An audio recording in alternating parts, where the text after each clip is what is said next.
Hello दोस्तों, कैसे हो आप लोग। तो दोस्तों मैं आपसे ये स्वागत करता हूँ आपके अपने प्रतिबिधि कॉमर्स अकेडमी के यूट्यूब चैनल पे।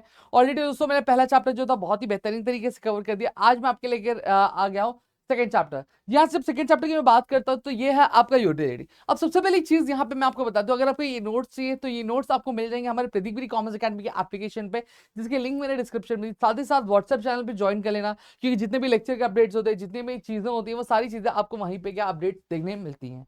अब बात करते हैं हमारे चैप्टर की। अब मैं चैप्टर की यहाँ पे बात करता हूँ तो सबसे पहले यूटिलिटी होता क्या वो थोड़ा सा हम लोग समझ लेते हैं।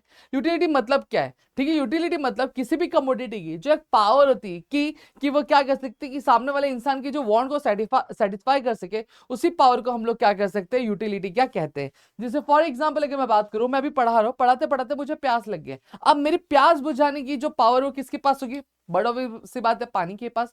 तो मैं अगर पानी के पास ये पावर है कि वो मेरी वांट को सेटिस्फाई कर सकते, तो मैं बोलूंगा कि हाँ पानी के पास यूटिलिटी है। अगर पानी के पास पावर नहीं रहेगी कि हाँ ये मेरी वांट को सेटिस्फाई कर सके, तो मैं वहां बोलूंगा कि पानी के पास पावर नहीं है कि मेरी वांट को क्या सेटिस्फाई कर सकते हो, तो मैं कहूंगा कि इसमें यूटिलिटी नहीं है। तो ये चीज आपको क्लियर हो गई होगी कि यूटिलिटी मतलब क्या होता है। यूटिलिटी मतलब is the capacity of a commodity to satisfy human wants. मतलब एक जो कमोडिटी की जो एक पावर होती है, एक जो कैपेसिटी होती है कि वो ह्यूमन वांट को सेटिस्फाई कर सके, उसी चीज को हम लोग यूटिलिटी क्या कहते हैं। ठीक है। अब यहाँ पे मैं बात करूं, हम बात करने वाले फीचर्स ऑफ यूटिलिटी के बारे में, जिसमें सबसे पहला आता है रिलेटिव कंसेप्ट। देखो यूटिलिटी मिलना नहीं मिलना ये हमेशा दो चीजों पर डिपेंड करती है, एक टाइम और एक प्लेस पे। ठीक है। अब जैसे फॉर एग्जांपल अगर मैं बात करूं एक स्वेटर की, एक स्वेटर जो राजस्थान में पड़ा है, अब राजस्थान में पड़ा हुआ है तो क्या वो किसी की वांट को सेटिस्फाई कर पाएगा कि गर्म मौसम में, या फिर कर पाएगा क्या, नहीं कर पाएगा। क्योंकि गर्मी के मौसम में लोगों को क्या चाहिए, वुलन क्लोथ चाहिए। ठीक, सॉरी, वहां के लोगों को क्या चाहिए, वहां के लोगों को कॉटन क्लोथ चाहिए जो उनकी गर्मी से उनको बचाए, उनको उनकी शरीर को ठंडक क्या पहुंचाने में क्या मदद करे। सही बात है। क्या उस टाइम पे वुलन क्लोथ क्या है, कुछ भी जो वांट है वो सेटिस्फाई कर पाएगा, नहीं। तो उस पर्टिकुलर टाइम पे वुलन क्लोथ की जो यूटिलिटी होगी वो जीरो होगी। लेकिन वही उसी वुलन क्लोथ को जब हम क्या करते हैं, सर्द के मौसम में क्या कश्मीर पहुंचा दे, तो अब सर्दी के मौसम में सर जब आप उसको कश्मीर पहुंचा दोगे, तो यहाँ पे टाइम और प्लेस दोनों चेंज हो जा रहा है। अब देखो टाइम और प्लेस चेंज होने की वजह से अब सर्द में कश्मीर जब मैं पहुंचा दूं, तो वहां के लोगों की ये वांट होती है कि हाँ कि मुझे क्या ठंड से बचना है, और ठंड से बचने की जो वांट को कौन सेटिस्फाई कर सकता है, वुलन क्लॉथ सेटिस्फाई कर सकता है। तो उस पर्टिकुलर टाइम पे वुलन क्लॉथ के पास पावर हो जाती है कि वो क्या कर सकता है, जो कम ह्यूमन की जो वांट है उसको सेटिस्फाई कर सके। इसलिए इसको रिलेटिव कंसेप्ट क्या बोला जाता है, सब्जेक्टिव कॉन्सेप्ट। अब कोई चीज आपको यूटिलिटी प्रोवाइड कर सकता है लेकिन सामने वाले इंसान को नहीं कर सकता है, ठीक है, या फिर तीसरे इंसान को नहीं कर सकता। क्यों नहीं कर सकता है, क्योंकि यूटिलिटी कंप्लीटली एक साइकोलॉजिकल कंसेप्ट है। ये पर्सन टू पर्सन का डिफर करती है, क्योंकि लोगों का प्रेफरेंस अलग होता है, टेस्ट अलग होता है, हैबिट अलग होता है, फैशन अलग है, ट्रेंड अलग होता है। ठीक है। जैसे फॉर एग्जाम्पल एक लिकर की बॉटल हो गई। अब लिकर की बॉटल क्या छोटे बच्चे की जो वांट है वो सेटिस्फाई कर सकती, नहीं, नहीं कर सकती। क्यों नहीं कर सकती, रीजन ये है सर, क्योंकि उसकी वांट अलग है। उसकी वांट क्या है, दूध पीना, उसकी वांट है मिल्क पीना। क्या वो उसकी वांट को सेटिस्फाई कर पाएगा, नहीं कर पाएगा। अब ये कहीं वही अगर कोई ड्रिंक करने वाला पर्सन हो, क्या उसकी वांट को लिखकर सेटिस्फाई कर पाएगा, हाँ उसकी वांट को सेटिस्फाई कर पाएगा, क्योंकि उसकी वांट होती है कि वो नशे में धुत होना चाहता है, तो उसकी वांट को सेटिस्फाई कर पाएगा। समझ में आ गया। और वहीं अगर एक छोटे बच्चे को दूध की बोतल दो तो उसकी वांट सेटिस्फाई होगी, हाँ उसकी वांट सेटिस्फाई। तो दूध के पास ये यूटिलिटी है कि वो क्या छोटे बच्चे की वांट सेटिस्फाई कर सकता है। वही किसी मस्त पियक्कड़ आदमी को आप दूध की बोतल दे दो, क्या उसकी वांट सेटिस्फाई कर पाएगा, नहीं कर पाएगा, क्योंकि उसकी वांट सेटिस्फाई करने की पावर लिक्कर में आपके मिल्क के बॉटल में है क्या, नहीं है। फिर आता है एथिकली न्यूट्रल कंसेप्ट। अब यूटिलिटी का काम क्या है, यूटिलिटी बस क्या देखता है कि सामने वाले की वांट सेटिस्फाई होनी चाहिए। ये कभी भी नहीं देखता है कि सामने वाला बंदा जो है काम अच्छा कर रहा है या बुरा कर रहा है। जैसे एक चाकू की बात कर लो, अब एक चाकू जो होता है सब्जी काटने के लिए भी यूज होता है। सही बात है, सब्जी काटने की वांट को भी सेटिस्फाई करता है, और किसी इंसान का अगर मर्डर करना हो तो उसके लिए भी यूज होता है। सही बात। अब देखो चाकू एक इंसान का जो सब्जी काटने का जो वांट है वो सेटिस्फाई कर रहा है, वहीं दूसरी तरफ एक जो चाकू है वो क्या कर रहा है, वो एक जो इंसान है उसके मर्डर करने की जो वांट है वो सेटिस्फाई कर रहा है। दोनों ही वांट सेटिस्फाई कर रहे हैं, लेकिन एक अच्छा है और एक बुरा है। लेकिन चाकू क्या ये देखेगा, क्या यूटिलिटी ये देखेगा, नहीं। यूटिलिटी बस क्या देखेगा कि सामने वाले इंसान की वांट के सेटिस्फाई होनी चाहिए। तो इसलिए इसको क्या बोला, एथिकली न्यूट्रल कॉन्सेप्ट बोला है। अब यूटिलिटी डिफर्स फ्रॉम यूजफुलनेस। अब जरूरी नहीं, अब देखो यहाँ पे एक चीज समझना आपके लिए जरूरी बन जाता है कि ये जरूरी नहीं है कि हर एक चीज जो आपको यूटिलिटी प्रोवाइड करे वो आपके यूज की भी हो। ठीक है। जैसे फॉर एग्जांपल अगर मैं बात करूं, एक इंसान है जो पीता अच्छा खासा है, ठीक है, उसने क्या किया, एक बियर की ब्रांड की बोतल क्या उसने ऑर्डर की। अब ऑर्डर करने के बाद तो पी रहा मस्त पीते जा रहा है। अब देखो उसकी जो वांट है नशे में धुत होने की, वो तो सेटिस्फाई हो रही है, लेकिन क्या वो जो कमोडिटी है क्या वो कमोडिटी उसके लिए फायदेमंद है, क्या उसको अच्छी चीज देने वाली, क्या उसमें कुछ अच्छा ऐड करने वाली, नहीं ऐड कर। तो यहाँ पे ये समझ लो कि यूटिलिटी अलग होता है और यूजफुलनेस अलग होता है। ये यूटिलिटी का मतलब क्या होता है, यूटिलिटी का मतलब होता है कि ऐसी कोई भी कमोडिटी जो वांट सेटिस्फाई कर सके उसको हम यूटिलिटी बोलते हैं, ठीक है। सॉरी, कैपेसिटी जो होती है कमोडिटी की जो वांट सेटिस्फाई कर उसको यूटिलिटी बोलते हैं। और वहीं यूजफुलनेस क्या इंडिकेट करता है, वैल्यू इन यूज की, उसको यूज करने के बाद कुछ फायदा है कि नहीं फायदा, तो दोनों अलग कंसेप्ट है। Utility differs from pleasure. अब जरूरी नहीं हर एक चीज जो यूटिलिटी प्रोवाइड करे वो आपको खुशी भी दे। जैसे फॉर एग्जांपल आप बीमार हो, अब बीमार होने के बाद आप अस्पताल जाते हो, अस्पताल जाने के बाद आप फॉर एग्जांपल आपकी कोई सर्जरी वगैरह करने लग पड़ती है। अब सर्जरी हो रही है, ठीक है, डॉक्टर्स की जो भी इक्विपमेंट्स है वगैरह है, तो डॉक्टर आपकी वांट जो है आपकी जो वांट है कि आपको सर्जरी करके ठीक करने की, वो तो सेटिस्फाई कर रहे हैं। लेकिन क्या सर्जरी करने के बाद, सर्जरी करने से आपको खुशी होती है कि हाँ भाई बहुत मजा आ गया भाई सर्जरी हो गई, ठीक है, तो क्या आप वापस से बोलोगे क्या doctor once more once more, क्या ये चीज बोलोगे? नहीं। तो जरूरी नहीं कि हर एक चीज जो आपको यूटिलिटी प्रोवाइड करे वो आपके वांट आपको खुशी भी दे। समझ में आ गया? Utility differs from satisfaction. Utility और सेटिस्फेक्शन दोनों ही एक इंटर रिलेटेड कंसेप्ट है, लेकिन दोनों का ही मतलब अलग होता है। अब देखो किसी भी चीज को हम कंज्यूम करना क्यों चालू कर देते हैं? हम कंज्यूम करना इसलिए चालू कर देते हैं क्योंकि हमें पता है कि वो हमारी वांट को क्या कर सकता है, हमारी वांट को सेटिस्फाई कर सकता है, बरोबर।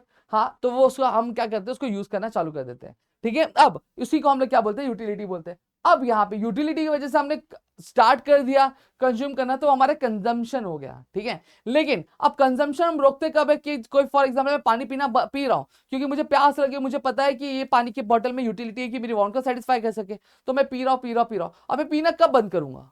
मैं पीना तब बंद करूंगा जब सर मेरी जो वांट है वो सेटिस्फाई हो जाएगी। तो देखो कंजम्पशन करने का रीजन क्या होता है, कंजम्पशन करने का रीजन होता है क्योंकि सामने वाला जो कमोडिटी है वो यूटिलिटी प्रोवाइड करता है। और कंजम्पशन स्टॉप करने का रीजन क्या होता है, क्योंकि सामने वाले कमोडिटी ने हमारी वांट को क्या सेटिस्फाई कर सकती है।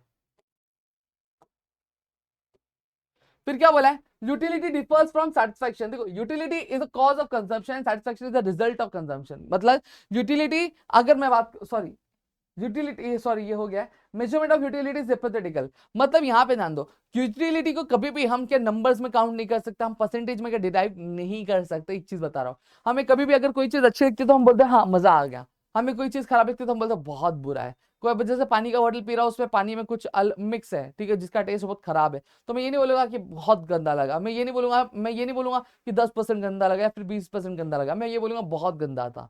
मैं अगर मुझे अच्छा लगा तो मैं ये नहीं बोलूंगा कि 100% अच्छा लगा या फिर 1000% अच्छा लगा, मैं ये बोलूंगा कि हाँ बहुत अच्छा था। तो यूटिलिटी को कभी भी आप नंबर्स में क्या कर सकते हो, मेजर नहीं कर सकते, इसलिए इसको एक हाइपोथेटिकल कॉन्सेप्ट क्या बोला गया है। Utility is a multipurpose. एक जो कमोडिटी होती है, एक जो कमोडिटी एक बार में कई सारे इंसानों की, कई सारे लोगों की जो वांट को वो क्या कर सकती है, वो सेटिस्फाई कर सकती है। समझ आता है? Utility depends on the intensity of want. देखो अब किसी भी कमोडिटी को कंज्यूम करके आपको यूटिलिटी कितनी मिलती है, ये डिपेंड करता है आपको इंटेंसिटी कितनी है, उसकी उस वांट को पूरा करने की जल्दी कितनी है।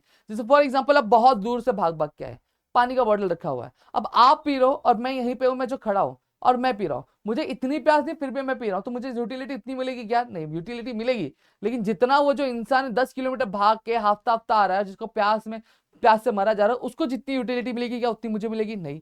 अब उसको यूटिलिटी ज्यादा क्यों मिली? क्योंकि उसकी वांट इंटेंस थी। मुझे यूटिलिटी कम क्यों मिली? क्योंकि मेरी वांट जो कम इंटेंस थी। समझ में आ गया? Utility is the basis of demand. अब कोई भी गुड्स का डिमांड हम कब करेंगे? जब हमें पता है कि वो जो गुड्स है हमारी वांट को क्या सेटिस्फाई कर सकता है, तभी उस चीज की डिमांड करेंगे। अगर हमें पता है कि वो गुड्स हमारी वांट को सेटिस्फाई नहीं कर पाएगा, तो हम क्या उसको खरीदेंगे? क्या नहीं खरीदेंगे। समझ में आ गया? Types of utility. अब यहाँ पे अगर मैं बात करूं टोटल टोटल 6 टाइप की यूटिलिटी हमें देखने मिलती है। एक होता है फॉर्म यूटिलिटी। जब कभी भी किसी भी गुड्स या फिर सॉरी किसी भी कमोडिटी का जब शेप और स्ट्रक्चर चेंज होने की वजह से अगर उसकी यूटिलिटी बढ़ती है तो उसको हम लोग क्या बोलेंगे? फॉर्म यूटिलिटी बोलेंगे। प्लेस यूटिलिटी मतलब क्या होता है? जब कभी भी एक गुड्स जो होता है, एक कमोडिटी होती है, जब एक जगह से दूसरी जगह जाती है और उसकी यूटिलिटी बढ़ती है तो उसको हम लोग प्लेस यूटिलिटी बोलेंगे। सर्विस यूटिलिटी मतलब क्या होता है? जब कभी भी जो पर्सनल सर्विसेज होती हैं, जो वो एक प्रोफेशनल से ली जाती है, तो उसको हम लोग सर्विस यूटिलिटी बोलते हैं। नॉलेज यूटिलिटी मतलब क्या होता है कि नॉलेज यूटिलिटी तब अराइज होती है जब एक कंज्यूमर किसी भी कमोडिटी को क्या कर रहा है? कंज्यूम कर रहा है। और कंज्यूम करते करते उसके और भी फीचर्स के बारे में पता चलता है, मतलब और भी फीचर्स के बारे में पता चलता है जो कंज्यूमर के यूज की होती है, तो उसको हम लोग नॉलेज यूटिलिटी बोलते हैं। पोजेशन यूटिलिटी मतलब क्या होता है? जब कभी भी किसी भी गुड्स का ओनरशिप होने की वजह से उसकी यूटिलिटी बढ़ती है, तो उसको हम लोग क्या बोलते हैं? Possession utility. और टाइम यूटिलिटी मतलब क्या होता है? जब कभी भी आपका टाइम चेंज होने की वजह से, या फिर कोई कमोडिटी है वो स्टोर करके रखी गई है और फिर पर्टिकुलर टाइम चेंज होने के बाद उसकी जो यूटिलिटी अगर बढ़ती है तो उसको हम लोग टाइम यूटिलिटी क्या कहते हैं। समझ में आ गया। अब यहाँ पे कंसेप्ट ऑफ यूटिलिटी दिया है, यहाँ पे दो कंसेप्ट दिए, एक टोटल यूटिलिटी और marginal utility. For example total utility, सबसे पहली चीज मार्जिनल यूटिलिटी क्या होता है वो हम लोग समझते हैं। ठीक है, मैंने एक बिस्किट कंज्यूम किया, अब एक बिस्किट कंज्यूम करने के बाद मुझे जो यूटिलिटी मिलती है उसको हम लोग क्या बोलते हैं, मार्जिनल यूटिलिटी बोलते हैं। मतलब जैसे जैसे एक यूनिट कंज्यूम किया, मतलब एक बिस्किट कंज्यूम किया, तो एक बिस्किट कंज्यूम करने का जो यूटिलिटी मिली मुझे मार्जिनल यूटिलिटी मिलेगी। जैसे फॉर एग्जांपल पहली यूनिट मैंने कंज्यूम की, पहली जब यूनिट कंज्यूम की उसको नंबर्स में देखेंगे हम लोग, तो पहली यूनिट कंज्यूम की तो मुझे यूटिलिटी जो मिली 10 मिली। अभी 10 ही होगी, ये क्या रहेगा, ये मार्जिनल यूटिलिटी मिलेगी। फिर दूसरा यूनिट कंज्यूम किया तो मुझे यूटिलिटी 8 मिली, तो फिर ये भी क्या कहलाएगा, मार्जिनल यूटिलिटी। मतलब जब कभी भी हम एक यूनिट कंज्यूम करने के बाद जो हमें यूटिलिटी मिलती है तो उसका मार्जिनल यूटिलिटी बोलेंगे। जब दूसरा यूनिट कंज्यूम करने के बाद वापस हमें जो यूटिलिटी मिलेगी वो हमारा मार्जिनल यूटिलिटी होगा। समझ में आया। मतलब जैसे जैसे हम एक एक यूनिट कंज्यूम करते जाते हैं तो कंज्यूम करने के बाद जो सिंगल यूटिलिटी हमें मिलती है उसको मार्जिनल यूटिलिटी बोलते हैं। अब टोटल यूटिलिटी मतलब क्या होता है, जैसे फॉर एग्जांपल मैंने 10 यूनिट कंज्यूम किए, 10 यूनिट कंज्यूम करते टाइम मुझे 10 बार यूटिलिटी मिली होगी। ठीक है, स्टार्टिंग में ज्यादा मिलेगी, फिर थोड़ी कम, फिर थोड़ी कम, फिर थोड़ी कम की हुई। अब जितनी भी यूटिलिटी मिली है उन सभी यूटिलिटी का जो टोटल होता है उसी को हम लोग क्या बोलते हैं, टोटल यूटिलिटी बोलते हैं। समझ में आ गया। मार्जिनल यूटिलिटी मतलब क्या होता है, एक यूनिट कंज्यूम करने के बाद जो यूटिलिटी मिलती है उसको हम लोग मार्जिनल यूटिलिटी बोलते हैं।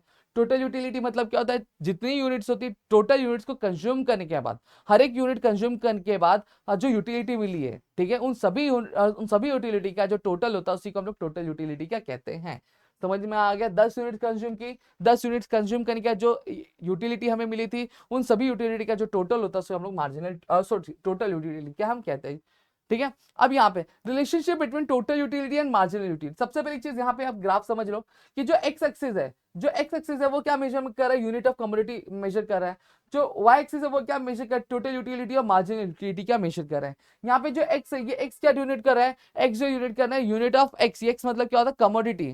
ठीक है, कमोडिटी को क्या ये डिराइव कर रहा है। अब यहाँ पे देखेंगे, देखो ये शेड्यूल देखो, इसको हम लोग शेड्यूल बोलते हैं। जब पहला यूनिट कंज्यूम किया तो टीयू कितना मिला, 10 मिला, और एमयू भी कितना था, 10 था। लेकिन जब दूसरा किया तो कितना हो गया, यूटिलिटी पहले से कम हुआ, 8 मिला, और टीयू क्या हो गया, 10 और 8 कितना हो गया, 18, तो कम हो गया। देखो फिर उसके बाद अब यहाँ पे आप देखोगे तीसरा यूनिट कंज्यूम किया तो 6 मिला, पहले 10 मिला था, फिर 8 मिला, फिर 6 मिला, और फिर टोटल कितना हो गया, 10 8 कितना हो गया, 18 और 6 कितना हो गया, 24 हो गया।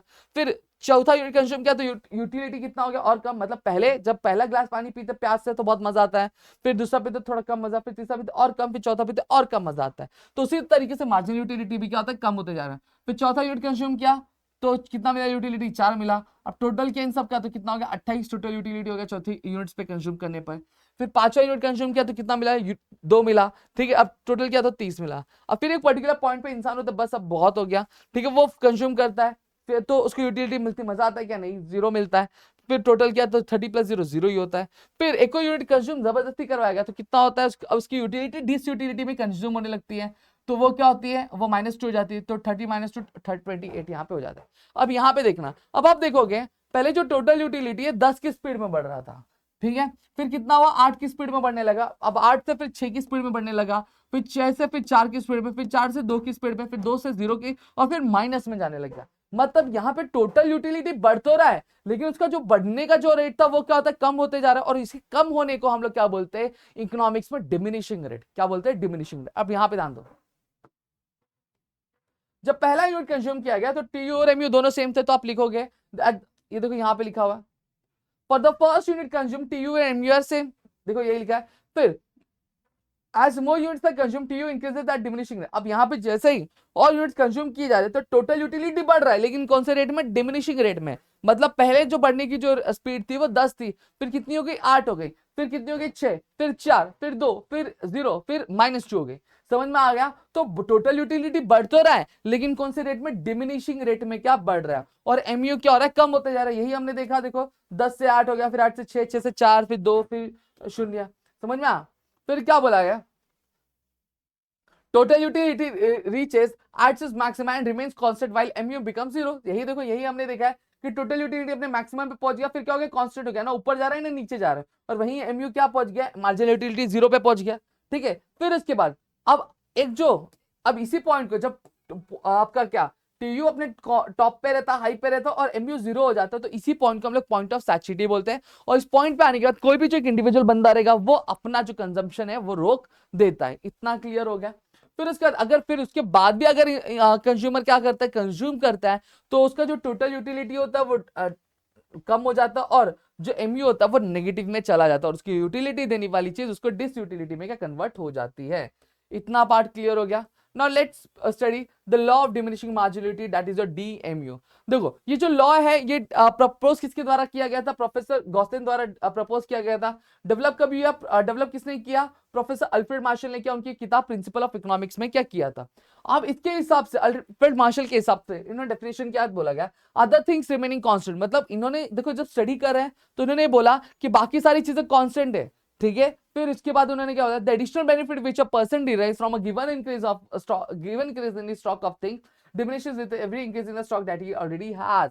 यहाँ पे क्या बोला गया है कि जैसे जैसे एक जो इंसान है जब वो क्या करने लगता है, एक एक यूनिट कंज्यूम करने लगते हैं, तो पहले यूनिट पे जो यूटिलिटी मिलती है वो ज्यादा मिलती है, लेकिन उसको मजा बहुत आता है। लेकिन जैसे दूसरा तीसरा चौथा पांचवा, तो उसका जो मजा आता है, मतलब उसको जो यूटिलिटी मिलती है वो यूटिलिटी क्या होती जाती है, कम होती जाती है। समझ में आ गया। और एमयू और टीयू बढ़ता है तो कैसे, डिमिनिशिंग रेट में बढ़ता है। अब यहाँ पे एक्सप्लेनेशन देखो, ये ऑलरेडी मैंने बता दिया। यूनिट ऑफ एक्स, एक पे 10, दो पे 8, तीन पे 6, 4, ये आपको मैंने ऑलरेडी टीयू और एमयू का जो रिलेशनशिप बताया तो वहां पे बताया था। बस यहाँ पे फर्क क्या है, यहाँ पे टोटल यूटिलिटी नहीं दिया, सिर्फ मार्जिनल यूटिलिटी दिया हुआ है, ठीक है। फिर यहाँ पे भी सेम है, देखो यूनिट ऑफ कमोडिटी एक्स है, जो एक्स से मेजर कर रहा है, वाई एक्सिस क्या मेजर कर रहा है, मार्जिनल यूटिलिटी। जब पहला यूनिट कंज्यूम किया तो एमयू कितना था, 10 था। फिर दूसरा किया तो 8 हुआ, तीसरा किया तो 6 हुआ, चौथा किया तो 4 हुआ और पांचवा किया तो 2 हुआ। और फिर और भी इसके बाद भी करता है तो एमयू क्या हो जाता है, नेगेटिव हो जाता है और यूटिलिटी किसमें, डिस यूटिलिटी में क्या कन्वर्ट हो जाती है। और ये चीज मैंने यहाँ पे बहुत ही अच्छी तरीके से आपको समझा दी। क्लियर हो गया। अब now next what we are going to study, we are going to study about the assumptions and the exceptions. Assumptions मतलब क्या होता है कि देखो, अजम्पशंस का मतलब ये होता है कि जो प्रोफेसर अल्फ्रेड मार्शल थे वो क्या कहते हैं, वो ये कहते थे अगर कोई भी लॉ, अगर आपको ये लॉ सही प्रूव करना है तो सिनेरियो ऐसा होना चाहिए, अगर ऐसा नहीं होगा तो यहाँ पे मैं आपको कह दूं तो ये जो लॉ हो, ये लॉ सही प्रूव हो नहीं पाएगा। समझ में आ गया। सबसे पहली चीज रैशनलिटी, यहाँ पे क्या बोला है, जो कंज्यूमर होना चाहिए वो रैशनल होना चाहिए और उसका मेन मोटिव होना चाहिए क्या, कि उसको अपना सेटिस्फैक्शन क्या करना है, अचीव करना है। अब जैसे फॉर एग्जांपल मैं अब बड़े बाप की बिगड़े औलाद हूं, ठीक है, मैं जा रहा हूँ पिज्जा की दुकान में, मैंने एक पिज्जा ऑर्डर किया, दूसरा किया, तीसरा किया, चौथा किया, पांचवा किया, छठवां, सातवां, आठवां, नौवां, 10वां, 12वां, 13वां, ऐसे करके मैंने 100 पिज्जा क्या ऑर्डर किए। अब यहाँ पे ध्यान दो, अब यहाँ पे मैं 100 पिज्जा का 200 भी कर रहा हूँ, 300 भी कर रहा हूँ, 400 भी कर रहा हूँ। अब यहाँ पे मेरा मेन मोटिव क्या है, मैं यहाँ पे खा रहा नहीं पिज्जा, मैं पिज्जा बस पिज्जे वाले को क्या उसकी औकात दिखा रहा हूँ, ठीक है, फॉर एग्जाम्पल। तो यहाँ पे मेरा मेन मोटिव क्या, सेटिस्फैक्शन अचीव करना है, नहीं। अगर सेटिस्फैक्शन अचीव करना होता तो शायद मैंने पहली स्लाइस, दूसरी, तीसरी, चौथी, पांचवी स्लाइस में मैं क्या होता, सेटिस्फाई हो जाता। लेकिन यहाँ पे मेरा मेन मोटिव क्या था, सामने वाले की औकात दिखाना। तो यहाँ पे सबसे पहला कंडीशन होनी चाहिए रैशनलिटी। कार्डिनल मेजरमेंट, ये क्या कहते हैं, ये कहता है अगर आपको ये लॉ सही प्रूव करना है तो आपको ये मानना पड़ेगा कि यूटिलिटी को हम नंबर्स में क्या मेजर कर सकते हैं। फिर क्या बोला, होमोजेनिटी मतलब क्या होता है, सेम। तो यहाँ पे ये क्या है कि जितने भी कमोडिटीज आइडेंटिकल है, ठीक है, सारे जो सॉरी जो एक कमोडिटी के जितने भी यूनिट्स होने चाहिए वो आइडेंटिकल होने चाहिए, मतलब सेम होने चाहिए, साइज में, शेप में, कलर में, टेस्ट में, ठीक है, किसी भी तरह का डिफरेंस नहीं होना चाहिए, तभी ये लॉ प्रूव हो पाएगा। कंटिन्यूटी, यहाँ पे क्या बोला है कि जब एक इंडिविजुअल पर्सन यूनिट कंज्यूम कर रहा है तो उसको कंटिन्यू करना चाहिए, तभी ये लॉ सही प्रूव है। पता चला एक बिस्किट आज खाया, फिर कल एक खाया, फिर परसों एक खाया, तो ये लॉ सही प्रूव हो नहीं पाएगा। फिर रीजनेबिलिटी, क्या बोला गया कि जो भी यूनिट कंज्यूम किया जाना चाहिए वो क्या होना चाहिए, एक रीजनेबल साइज का होना चाहिए, ना बहुत बड़ा होना चाहिए ना बहुत छोटा होना चाहिए। अगर बहुत बड़ा भी होगा तो पहला यूनिट कंज्यूम करने से पहले ही वो क्या थक जाएगा, उसकी वांट सेटिस्फाई हो जाएगी, तो ये लॉ सही प्रूफ नहीं हो पाएगा। और छोटा भी रहेगा तो भी क्या रहेगा, तो 100 यूनिट से कंज्यूम करेगा तो उसकी वांट क्या सेटिस्फाई नहीं हो पाएगी। फिर आता है क्या, रीजनेबिलिटी। तो हाँ ये बताया। कॉन्स्टेंसी, अब यहाँ पे क्या बोला है कि बाकी सारे फैक्टर्स के कांस्टेंट है, जैसे उसकी टेस्ट हो गया, उसका इनकम हो गया, उसका प्रेफरेंस हो गया, तो समझा। फिर उसके बाद क्या है, डिविजिबिलिटी, बोला कि जो कमोडिटी होनी चाहिए, जो कंज्यूम करने के लिए यूज की जा रही है वो डिविजिबल होनी चाहिए, मतलब उसको छोटे छोटे हिस्सों में क्या डिवाइड करना पॉसिबल होना चाहिए। फिर सिंगल वांट होनी चाहिए, लॉ अज्यूम ये करता है कि जो कमोडिटी एक बार में एक ही वांट सेटिस्फाई करती है और एक से ज्यादा वांट को सेटिस्फाई नहीं कर सकती। ये अगर मैं बात करूँ ये गलत है। आपने देखा होगा कई सारी कमोडिटीज ऐसी होती है जो एक बार में कई सारी वांट्स का सेटिस्फाई करती है। सबसे पहली चीज आती है हॉबीज। अब एक्सेप्शंस मतलब क्या होता है कि इन सारे कंडीशंस में ये जो लॉ है ये लॉ एप्लीकेबल नहीं होता है। देखो सबसे पहले क्या आता है, हॉबीज आती है। अब हॉबीज में जैसे फॉर एग्जांपल मेरा शौक है स्टैम्प कलेक्ट करना। अब मैं एक स्टैम्प कलेक्ट करूंगा मुझे और मजा आएगा, दूसरा करूंगा तो और मजा आएगा, तीसरा करूंगा तो और मजा आएगा, चौथा करूंगा तो और मजा आएगा। लेकिन लॉ ऑफ डीएमयू क्या कहता है? लॉ ऑफ डीएमयू कहता है कि आप जैसे जैसे यूनिट्स कंज्यूम करते जाओगे तो आपका आपका जो ये है यूटिलिटी है वो क्या कम होता जाएगा, लेकिन यहाँ पे और बढ़ता जा रहा है। मिसस मिसस मतलब क्या होता है? जो कंजूस होते हैं। अब कंजूसों का जितना पैसा बचता जाए उतना वो खुश होते हैं, सही बात है। अब ऐसा नहीं कि 1 रुपया बचा फिर 2 फिर 3 तो कंटाइनमेंट लगता है, बस बहुत हो गया और नहीं बचाना, ऐसा नहीं होता। जितना पैसा बचता जाता है उनको और ज्यादा मजा आता है। तो यहाँ पे भी नहीं।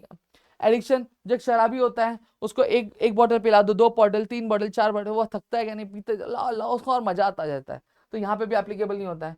फिर आता है पावर। पावर मतलब क्या होता है? किसी भी इंसान को अगर पावर दे दो, उसको पहले पावर दिए फिर उसको और आगे पावर दे दो तो मना करेगा नहीं, वो और पावर लेगा, फिर आगे और दो तो और लेगा, तो यहाँ पे भी एप्लीकेबल नहीं है।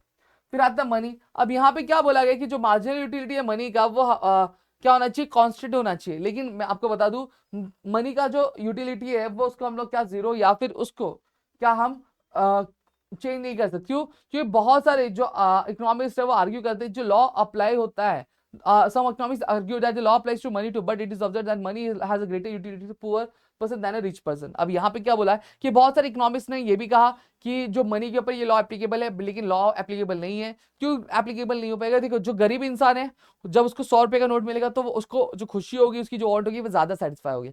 लेकिन वहीं अगर एक रिच पर्सन को अगर 100 रुपया मिलेगा तो उसकी वांट उतनी सेटिस्फाई होगी नहीं, उतनी वांट सेटिस्फाई नहीं होगी। तो ये डिफर होता है। क्लियर हो गया? अब आगे लास्ट के 2 टॉपिक और। अब यहाँ पे क्या बोला है? क्रिटिसिज्म। क्रिटिसिज्म मतलब जब ये लॉ अल्फ्रेड मार्शल ने लाया तो बहुत सारे इकोनॉमिस्ट ने क्या आर्गुमेंट किया? क्या आर्गुमेंट किया? सबसे पहले अनरियलिस्टिक अजम्पशन, मतलब जो भी अजम्पशंस किए वो क्या अनरियलिस्टिक है, ये एक्चुअल में पॉसिबल हो ही नहीं सकते। जैसे होमोजेनिटी, इंसान का रैशनल होना, ये एक्चुअल में पॉसिबल नहीं।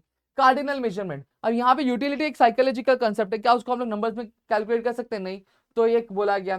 फिर इनडिविजिबल गुड्स। अब जो लॉ है वो लार्ज गुड्स पे एप्लीकेबल है, जैसे टीवी हो गया, वॉशिंग मशीन हो गया, क्या उसको हम टुकड़े टुकड़ों में बांट सकते हैं? नहीं बांट सकते, तो नहीं एप्लीकेबल है। फिर कांस्टेंट मार्जिनलिटी ऑफ मनी। अब जो मनी है वो क्या वैरी करती है? इंडिविजुअल और चेंज होती रहती है प्राइस ऑफ वेल्थ के हिसाब से।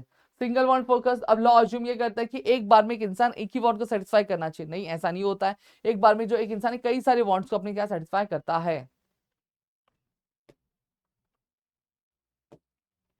फिर क्या बोला? Usefulness to consumer. अब यहाँ पे कंज्यूमर्स को ये हेल्प करता है कि अपनी जो कंजम्पशन है उस कंजम्पशन को डाइवर्सिफाई कर सकते हैं। Usefulness to government. अब यहाँ पे ये जो गवर्नमेंट के लिए टैक्सेशन पॉलिसी वगैरह बनाने में बहुत ज्यादा हेल्प करता है। फिर basis for the paradox of value. ये क्या करता है? ये हमें क्लैरिफाई करता है। जैसे फॉर एग्जाम्पल अगर मैं आपसे पूछूं वैल्यू इन यूज क्या ज्यादा है, डायमंड ज्यादा यूज में आता है कि पानी ज्यादा यूज में आता है? आप बोलोगे तो पानी में ज्यादा यूज में जाता है। अगर वही मैं बोलूं वैल्यू इन प्राइस क्या है, तो आप क्या बोलोगे? आप बोलोगे डायमंड की कीमत ज्यादा है। अब यहाँ पे हमें ये समझने में हेल्प करता है कि अगर वाटर है तो वाटर इतना सस्ता क्यों मिलता है? वाटर सस्ता इसलिए मिलता है, उसका यूज भी ज्यादा है लेकिन फिर भी सस्ता मिलता है, इसलिए मिलता है क्योंकि वो बहुत ही ज्यादा इजीली क्या हमें अवेलेबल हो जाता है।